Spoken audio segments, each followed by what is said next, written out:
In today's video, I'm going to teach you how to use Zoho Vault. By the end, you'll feel confident saving logins and other sensitive data and knowing exactly where to find them when you need them. Let's walk through the process together, nice and slowly, so you can follow along on your own screen. First, open your Zoho Vault dashboard. This is your home base, where all your items live and where you'll add new ones. Once you're in, look for the password section. This is where Vault organizes your website and app credentials. Go ahead and click Passwords to bring up your list and the options to add something new.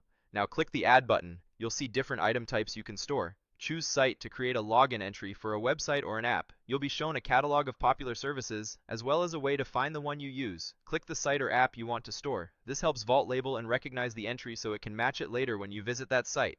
You'll land on a simple form. Click in the username field and type the username associated with that account.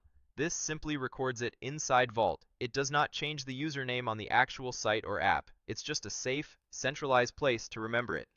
Next, click the password field and type your password. If you're pasting from somewhere else, that's fine too. When you're done, click Save. You now have a secure, searchable entry that's encrypted and available whenever you sign in. To review what you just stored, click the app entry you created. You'll see the details laid out for quick reference. When you need to verify a value, use the eye icon to reveal the hidden password on screen. Be mindful of who's around you when you reveal sensitive information.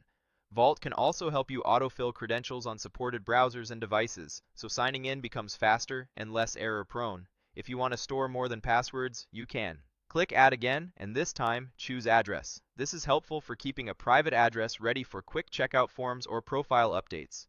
Fill out the address form with the fields that apply to you, such as street, city, postal code, and any label that helps you recognize it later. The goal is to save enough detail so that when you need it, it's a simple copy or autofill away, rather than digging through notes or old emails. Next, click Payment Card to see the template for securely storing card details. Vault is designed to keep this information encrypted and accessible only to you. Saving it in Vault means you won't need to pull out your wallet every time you buy something online, and it keeps sensitive data out of less secure places. You can also click Secure Note for anything that doesn't fit a predefined template. Think of this as your encrypted notepad for things like software license keys, Wi-Fi details, or instructions you need to keep private. It's flexible, searchable, and protected by the same security that guards your passwords. That's the flow from start to finish. Open your dashboard, go to Passwords, add a site entry for your logins, review and reveal with the eye icon when you need to, and then expand your vault with address, payment card, and secure note items. Everything you add is kept together, organized, and ready to autofill or reference when you need it most. With just these steps, you've set up a secure system to remember what matters, reduce typing and typos, and save time every day. And if you ever forget a credential, you'll know exactly where to find it and how to reveal it safely inside Zoho Vault.